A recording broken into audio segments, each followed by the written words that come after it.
Bismillahirrahmanirrahim. Alhamdulillah hamdan katsiran tayyiban mubarakan fihi kama yuhibbu rabbuna wa yardah wa asyhadu an la ilaha illallah wahdahu la syarika wa asyhadu anna Muhammadan 'abduhu wa rasuluh sallallahu alaihi wa ala alihi wa sallama tasliman mazida la nabiyya ba'dah. Kita lanjutkan bacaan kita terhadap pembahasan al-qiyas. Sudah kita lewati qiyas memiliki 4 rukun. Tolong disebutkan 4 rukun. Asal, far', illah, hukum. 4 rukun ini harus ada pada qiyas. Jadi antum boleh menggunakan qiyas kalau 4 rukun ini terpenuhi. Ada asal, itu sumber asalnya, ada far' cabangnya, ada illah sebabnya, ada hukum-hukumnya. Paham maksudnya ya? Nah, kita lihat. Qala asy-Syaikh Ibnu Utsaimin rahmatullahi alaih, kata beliau, mas'alatun wa hal qiyasu dalilun syar'iyyun sahihun aw la? Sekarang qiyas itu dalil atau bukan? Qiyas itu dalil syar'i ataukah bukan itu permasalahannya. Al-jawab, jawabannya, ikhtalafal ulama'u rahimahumullah fi dzalik. Para ulama pun berbeda pendapat. Paham ya? Sekarang permasalahannya apa? Qiyas itu dalil sahih ataukah bukan itu ya? Itu para ulama berbeda pendapat.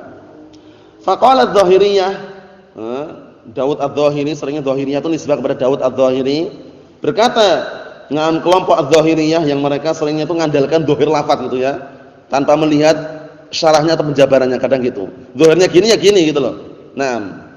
Barakallahu fikum, ini termasuk juga pendapat dzahiriyah itu yang membolehkan menadhar seorang wanita yang hendak dia nikahi dalam keadaan telanjang. Paham ya? Karena menggunakan dzahir, paham ya? Padahal di sana ada pendapat yang rajih atau pendapat yang kuat. Nah, barakallahu fikum. Kita lihat. Wa qala dzahiriyah al-qiyas laisa dalilan syar'iyyan sahihan. Kalau dzahiriyah mengatakan qiyas bukan dalil syar'i. Qiyas itu bukan dalil syar'i yang benar. Li'annal madara 'ala kitab sunnah, karena perputarannya masih kembali pada Al-Qur'an dan As-Sunnah. Wa ammal qiyas fa huwa dalilun aqliyun. Qiyas itu adalah dalil secara akal. Fa la yumkin ja'luhu dalilan syar'iyyan sahihan. Maka enggak mungkin menjadikan qiyas itu dalil syar'i yang sahih. Karena memang semuanya kembali kepada Al-Qur'an dan As-Sunnah. Fa ankarul qiyasa rahimahumullah inkaran 'aziman. Maka mereka mengingkari qiyas rahimahumullah dengan pengingkaran yang besar. Jadi dzahiriyah dan juga yang semisal mereka mengingkari adanya apa? Qiyas. Na'am, Allah musta'an. Wa min samma, bukan wa min summa ya, min samma sama tadi hunaka. Wa min samma waqa'u rahimahumullah min ajli inkarihi fi hawaya wa tanaqudatin 'azimatin ya'rifuha man tatabba'a kutubahum. Maka dari sanalah kelompok ini Dzahiriyah terjatuh di dalam apa? Naam, mereka terjatuh dikarenakan pengingkaran mereka, terjatuh di dalam apa? Ke dalam kontradiksi. Terjatuh ke dalam kontradiksi dan juga apa? Hawa nafsu yang sangat besar. Yang mengetahui hal ini adalah orang-orang yang mengecek di kitab-kitab mereka. Jadi mereka mengingkari qiyas padahal apa? Mereka sendiri apa? Terjatuh dalam kontradiksi, perseberangan, tanakut. Nah, kita lihat. Wa amma 'amatul ulama rahimahumullah, adapun jumhur para ulama rahimahumullah, faqalu, mereka mengatakan innal qiyasa sabitun syar'an. Qiyas itu memang benar-benar secara syariat datang. Wa innahu ahadul ahadillati syar'iyyah, dan bahwasanya qiyas merupakan salah satu dalil yang syar'i. Wastadallu bi wuqu'il qiyas fil umur al-kauniyah wa fil umur syar'iyyah, dan mereka berdalilkan terjadinya qiyas, perhatikan baik-baik, pada perkara-perkara kauniyah. Perkara kauniyah itu perkara yang berkaitan dengan alam semesta atau yang semisalnya, wa fil umur syar'iyyah, dan pada perkara-perkara syar'iyyah, yaitu secara dalil ada. Kita lihat. Fal qiyasu fil umuril kauniyah katsir. Maka qiyas yang terjadi pada perkara-perkara kauniyah itu banyak. Perhatikan ya. Fa min dzalika, di antaranya qala Allah Ta'ala berfirman, "Awalaysa alladzi khalaqas samawati wal arda biqadirin 'ala an yakhluqa mislahum." Perhatikan ini qiyasnya ini biar antum tahu sisi pendalilannya. Bukankah zat yang telah menciptakan langit dan bumi itu mampu untuk menciptakan yang semisal mereka? Menciptakan langit dan bumi aja mampu, apalagi menciptakan yang semisal mereka. Qiyas bukan ini? Qiyas enggak? Qiyas. Paham ya maksudnya qiyasnya ya? Qiyasnya itu kayak dibalik, semacam dibalik itu ya. Nah, qiyas aks terkadang kayak gitu. Jadi artinya apa? Menciptakan langit dan bumi aja mampu, Apalagi cuma menciptakan yang semisal mereka. Maksudnya langit dan bumi itu yang semula enggak ada aja mampu itu loh. Paham maksudnya ya? Ini qiyas. Fa hadza qiyasun fi amrin kauni. Ini adalah qiyas berkaitan masalah perkara kauni. Kauni termasuk alam semesta atau ciptaan Allah taala. Fal qadiru 'alal akbar qadirun 'ala ma dunah. Maka zat yang mampu untuk menciptakan sesuatu yang besar, yang lebih besar tentunya apa? Mampu untuk menciptakan yang kecil. Paham ya? Menciptakan langit dan bumi yang besar kayak gitu aja mampu, apalagi cuma menciptakan manusia. Paham maksudnya ya? Gitu ya. Naam, cara pendalilannya paham insyaallah. Allah Ta'ala, "La khalqus samawati wal ardi akbaru min khalqis nas." Sungguh penciptaan langit dan bumi itu lebih besar dibanding penciptaan manusia. Qiyas enggak nih? Qiyas.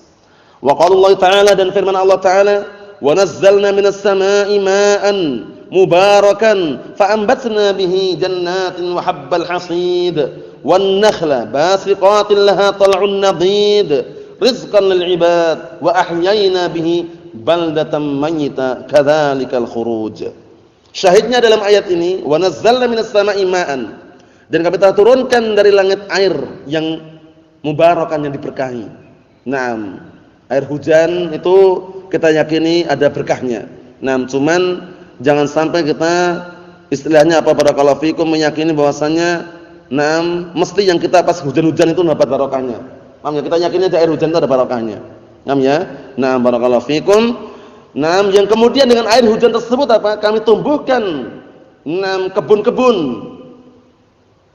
dan juga apa, barakallahu fikum, biji-bijian.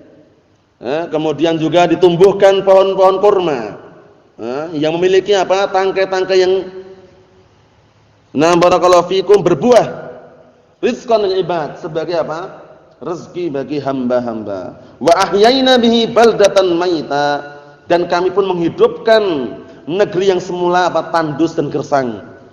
Tanah yang tandus gersang itu dihidupkan oleh Allah Subhanahu wa taala. Kadzalikal khuruj. Seperti itu pula nanti semua manusia akan apa?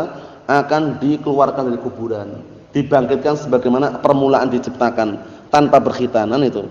Awal kali kita keluar dari perut ibu kita berkhitan enggak berkhitan. Nanti pun akan dibangkitkan dalam keadaan seperti itu, tidak berkhitan, itu maksudnya.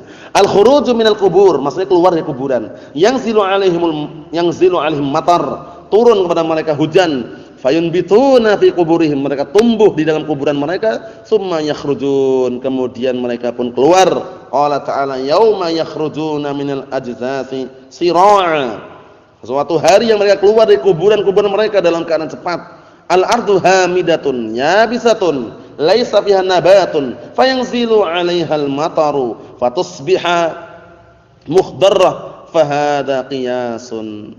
Bumi yang semula tandus gersang, kering, yang tidak menumbuhkan tumbuh-tumbuhan, kemudian apa? Turun padanya air hujan, akhirnya menjadi hijau. Anda saksikan ini ya, menjadi hijau. Ini qiyas. Paham ya? Qiyas, dikiaskan. Nah, barakallahu fikum, dikiaskan dengan manusia. Paham ya? Jadi manusia nanti dibangkitkan kembali dalam keadaan sebagaimana awal kali permulaan diciptakan, tidak berkhitan. Paham maksudnya ya? Naam. Wa kadzalikal qiyasu fil umur syar'iyyah katsirun aidan. Dan qiyas berkaitan masalah perkara syar'i itu juga banyak, cuman kita tunda pada pertemuan yang akan datang insyaallah taala. Walhamdulillahirabbil alamin.